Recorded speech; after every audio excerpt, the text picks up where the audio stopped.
Ça faisait l'objet de la question du jour sur europe1.fr, sur l'appli Europe 1. Ce que vous pensiez que le choix d'Amélie de Montchalin était un bon choix ou un mauvais choix pour la Cour des comptes. 92% d'entre vous dites sur Europe 1 que c'est un mauvais choix. Écoutez, Maud Brejon, la porte-parole du gouvernement, suivi d'Henri Guénaud, ancien conseiller de Nicolas Sarkozy, sur cette nomination d'Amélie de Montchalin. J'entends au fond une partie, par exemple, du Rassemblement national, de la France insoumise aussi, pointer du doigt une nomination qui serait une nomination partisane. Or, Amélie de Montchalin a toutes les compétences pour mener à bien cette mission-là. Par ailleurs, le président de la République a eu un mot sur cette nomination et donc je me permets de vous le dire. Il n'est pas inusuel d'avoir un responsable politique à ce poste, confère ce que je viens de vous dire, et il n'est pas inhabituel d'avoir des ministres nommés. C'est arrivé par le passé. On n'a jamais vu ça. C'est pas parce que le président de la République peut nommer n'importe qui peut se donner le droit de nommer quelqu'un de 40 ans à la tête de la Cour des comptes. Personne ne fait ça. Ça veut dire qu'elle peut rester 28 ans. C'est un poste irrévocable. C'est assez amusant cette sortie d'Henri Guénaud parce que c'est un peu sur le même registre que ce qu'avait dit Éric Ciotti dans son tout premier tweet à propos de ça. Alors il y a deux volets. Il y a le fait que en fait, elle est celle qui est l'artisan du budget 2026 qu'elle va devoir juger derrière en tant que première présidente de la Cour des comptes. Et puis il y a le volet de la nomination. Et là, pour le coup, on est dans ce qu'on a appelé communément depuis des décennies la République des copains. Je me demande s'il n'est pas jaloux un peu Guénaud de se dire tiens, elle n'a que 40 ans donc elle peut rester. Il est membre de la Cour des comptes lui-même. 28 ans donc voilà. Il est membre de la Cour du compte et lui-même il a été nommé là en fait. Alors sur ces deux volets. Mettons. Non mais c'est pour vous dire que en effet, je pense qu'il y a alors le volet sur le budget. La Cour des comptes tous les ans certifie les comptes de l'État. Donc en effet, ça pose un problème. Une ancienne ministre du budget va être amenée à certifier son propre budget. Donc comment est-ce qu'elle fait pour donner au moins des apparences d'impartialité Est-ce qu'elle se déporte? Est-ce qu'elle ne touche pas? C'est ce que j'allais dire. Est-ce qu'elle se dit, pour cette année en tout cas, écoutez, moi j'étais dans le truc, donc... Non, mais je pense qu'elle n'aura pas le choix. Je me désiste. Pour la crédibilité de la... Après... les autres juges jugent. Nous serons priés de la croire. Je pense après que... Vous savez, la Cour des comptes, c'est quand même une vieille maison avec des grades, des parcours, des gens qui figurent parmi les meilleurs hauts fonctionnaires de l'État et qui, je pense, ont une certaine idée d'eux-mêmes. Et par ailleurs, c'est une institution qui est organisée en chambre, il y a des présidents de chambre. Ce que je veux dire, c'est que la première présidente, le premier président ne rédige pas lui-même les rapports, ne choisit pas tous les sujets qui sont abordés, ne certifie pas lui toute seule les comptes de l'État sur un coin de table. C'est une organisation collective et encore une fois, c'est une vieille maison, c'est une vieille dame.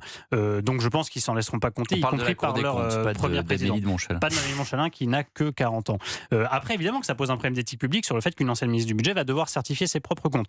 Ensuite, on est dans un registre classique des nominations de fin de règne. On a toujours recasé les camarades, les copains, les fidèles. À la Cour des comptes, il y avait Pierre Jox qui avait été nommé par Mitterrand. Mais Emmanuel Macron, il y a une particularité. Il n'a pas beaucoup de fidèles de la première heure. C'est pas Mitterrand qui avait 30 ans de carrière politique avant d'être élu président de la République et qui donc avait un vivier quelque part qui était plus fourni. C'est vrai aussi de Jacques Chirac, c'est vrai de Nicolas Sarkozy, c'est même vrai de François Hollande. Cela dit, entre Richard Ferrand, Conseil constitutionnel, Amélie de Montchalin à la Cour des comptes, on verra qui ira au Conseil d'État à la fin du printemps.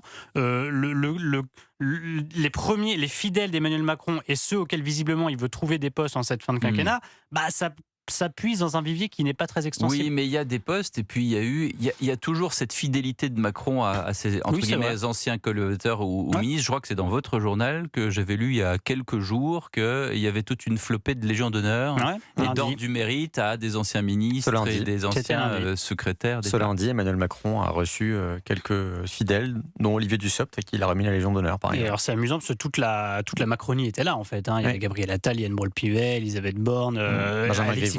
À se décerner et alors l'eau chaude et l'eau froide comme on dit. Et alors Amélie de Montchalin était là et la notification, l'alerte info du Figaro indiquant sa nomination à la Cour des comptes est tombée au milieu de cette cérémonie de décoration. Donc moi, on m'a raconté que ça avait un peu bruissé dans l'Assemblée, puisque beaucoup ne savaient pas, n'étaient pas dans la confidence. C'était quand même une surprise.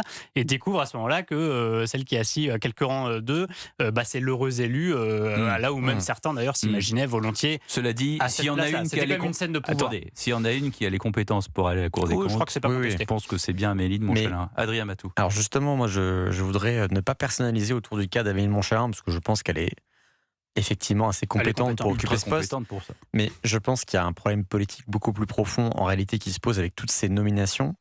C'est que ce soit pour le Conseil constitutionnel, que ce soit pour le Conseil d'État, que ce soit pour la Cour des comptes, que ce soit peut-être pour la Banque de France dont le président vient de démissionner, Emmanuel Macron est en train de... Qui on a demandé de démissionner plus tôt. Voilà. Ah, c'est pas ce qu'il dit. Emmanuel Macron est en train de nommer dans toutes ces institutions extrêmement importantes des fidèles qui ne seront pas révocables d'ici 2032.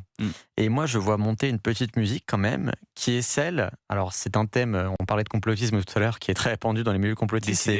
C'est l'état profond. C'est cette idée que beaucoup souhaitent en réalité, dans les cercles un peu centristes, de se dire, s'il y a une alternance politique, si par exemple le RN venait à remporter le pouvoir en 2027, ne vous inquiétez pas, on place des hauts fonctionnaires qui vont empêcher le nouveau pouvoir de mettre en place sa politique. Alors pour eux, ils le justifient en disant on va sauver la République comme ça, mais ça pose quand même un problème démocratique majeur. Bien sûr. Je ne veux pas faire de procès d'intention, mais quand même, quand on met à la tête d'institutions très importantes, centrales dans le fonctionnement de l'État, des personnalités qui sont des proches du président, qui, on le sait, est quand même très impopulaire, dont la politique est très rejetée, j'ai l'impression qu'on prépare une espèce de tension potentielle qui pourrait quand même revenir comme un boomerang en 2027.